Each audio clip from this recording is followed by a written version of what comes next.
So here are some facts जिसके basis पे हम आपको कुछ एक जबरदस्त न्यूज देने वाले हैं। फैक्ट नंबर 1, 2013 में around 1,73,000 students appear for CAT common admission test, जो जिस एग्जाम के बेसिस पे आपकी आईएम्स में एंट्री होती है।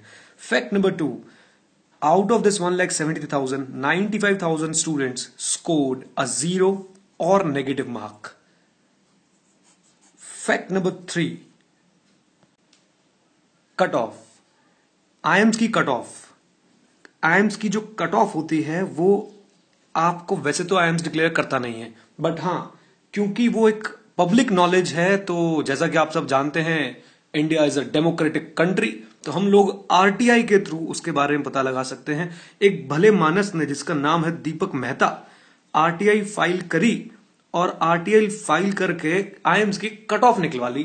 तो आईएम्स की करंट ईयर की कट ऑफ यानी जो 2013-15 का बैच था उसकी कट ऑफ कुछ ऐसे थी। जनरल कैटेगरी के लिए जो कट ऑफ गई थी दैट वाज 98.28 और जो शेड्यूल्ड ट्राइब के लिए कैटेगरी आपकी कट ऑफ गई थी दैट वाज 38.34। इमेजिन इनके बीच में डिफरेंस कितना था। इनके बीच में डिफरेंस अगर आप देखेंगे तो था लगभग 59.94। इतना परसेंट का डिफरेंस है, इतनी परसेंटाइल का डिफरेंस है एक जनरल बंदे में और एक शेड्यूल्ड ट्राइब बंदे में। देखने वाली बात यह है कि इसका मतलब क्या हुआ। अगर जनरल कैटेगरी वाले के 98.28 परसेंटाइल आए तो उसके चांसेस है कि उसको आईएम से कॉल आ जाएगा, लेकिन अगर किसी शेड्यूल्ड ट्राइब के 38.34 नंबर भी आए तो उसको भी कॉल आ जाएगा, यानी 59.94 परसेंटाइल का डिफरेंस आ गया।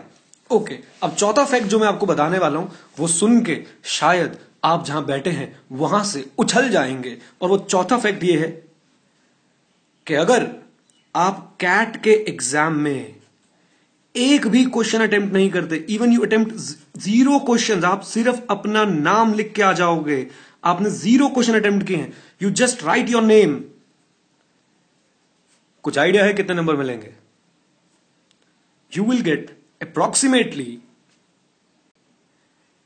55 परसेंटाइल। यस, आपने बिल्कुल सही सुना। अगर आप सिर्फ अपना नाम भी लिख के आ गए शीट पे और कुछ नहीं किया, कोई भी क्वेश्चन अटेम्प्ट नहीं किया, तो भी आपके कैट में नंबर आएंगे, परसेंटाइल आएगी 55। ये कैसे कि सर एक भी क्वेश्चन अटेम्प्ट नहीं किया और तब भी मेरी परसेंटाइल कितनी हो गई, जल्दी बताओ? 55, राइट। अब ये तो मैं समझा देता हूं आपको, just wait for a moment. लेकिन अगर इन सब का हम कंक्लूजन निकालें, सर कट ऑफ थी कितनी? जनरल के लिए 98.28, एसटी के लिए 38.34। अगर आप एक भी क्वेश्चन अटेम्प्ट नहीं करके आते तो जरा ध्यान से, उस केस में वो कितनी परसेंटाइल मिलती है? 55। यानी एक एसटी बंदा अगर एक भी क्वेश्चन अटेम्प्ट नहीं करके आया तो सर उसकी परसेंटाइल कितनी हुई? 55। यानी उसको आईएम से कॉल पक्का आएगी।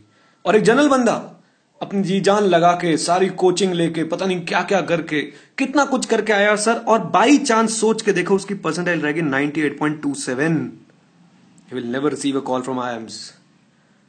तो इसी को बोलते हैं हमारे देश की विडंबना। इक्वालिटी देखा कितनी जबरदस्त है। अब आते हैं पॉइंट पे कि सब बिना एक क्वेश्चन अटेम्प्ट करे भी 55 परसेंटाइल कैसे आ सकती है। वो 55 परसेंटाइल कैसे आ सकती है, कैट का स्कोरिंग का तरीका, उस पर डिस्कशन करते हैं। ओके, तो हम ये देखना चाह रहे थे कि कैट में 0 क्वेश्चन करने के बाद भी आपकी 55 परसेंटाइल कैसे आ सकती है। तो शुरुआत करते हैं सर हम एक फोटोग्राफ के साथ, और ये वो फोटोग्राफ एक्चुअली में ये एक कॉमन एडमिशन टेस्ट का स्कोर कार्ड है। जरा आप ध्यान से देखें, नेम ऑफ द कैंडिडेट छुपाया गया है ताकि कोई देख ना पाए कि ये कौन थे भाई साहब। और आप यहां देखोगे कि जो परसेंटाइल हमने डिस्कस करी थी, इन्होंने क्यूए एंड डीआई में इनका स्कोर है आउट ऑफ 225 82, और परसेंटाइल बन रही है 53.61, और वीएएलआर में इनका स्कोर है 83 और इनकी परसेंटाइल बन रही है 57.23। 2 सेक्शंस में टोटल मिला के इनका स्कोर हुआ है 165 और इनकी जो परसेंटाइल निकल के आ रही है 55.46। अब आपके दिमाग में एक क्वेश्चन घूम रहा होगा कि भाई इसने तो कोई ना कोई क्वेश्चन किया होगा तभी इतने मार्क्स आए। नहीं सर, कैट का एक प्रोसेस है अपना स्कोर निकालने का, जिसमें सबसे पहले रॉ स्कोर निकाले जाते हैं, उसके बाद उनको इक्वेट किया जाता है और उसके बाद स्केलिंग की जाती है। ये जो मैंने दो वर्ड यूज किए, इक्वेट और स्केलिंग, ये शायद आपकी समझ में एकदम से ना आए। These are some technical terms, statistical process है। हाँ, अगर आप बोलो कि आपको इस बंदे से मैं मिला दूं तो वो मैं जरूर कर सकता हूं आपके लिए। चलते हैं और जरा मिलते हैं इस व्यक्ति से कि ये व्यक्ति है कौन। ये है मिस्टर जीपी। मुझे नहीं पता कौन है, बट मैं जब सर्च करने लग गया तो जीपी का फंडा एक वेबसाइट समझ आई हमें, और उसमें एक आर्टिकल लिखा हुआ था, अजब कैट की गजब कहानी दोबारा। तो अजब कैट की गजब कहानी दोबारा में जब मैं पहुंचा तो मैंने एक आर्टिकल के सेक्शन में जाकर देखा, 0 अटेम्प्ट फेचेस 55.46 परसेंटाइल। और भाई साहब लिखा है, I took CAT on 16 October 2013 in the 10 AM slot and did not attempt any question.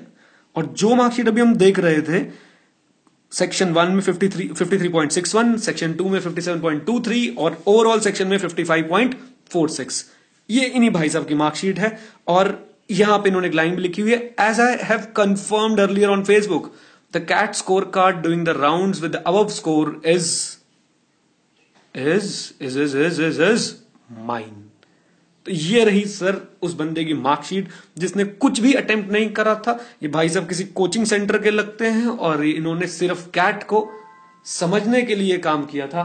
That's it.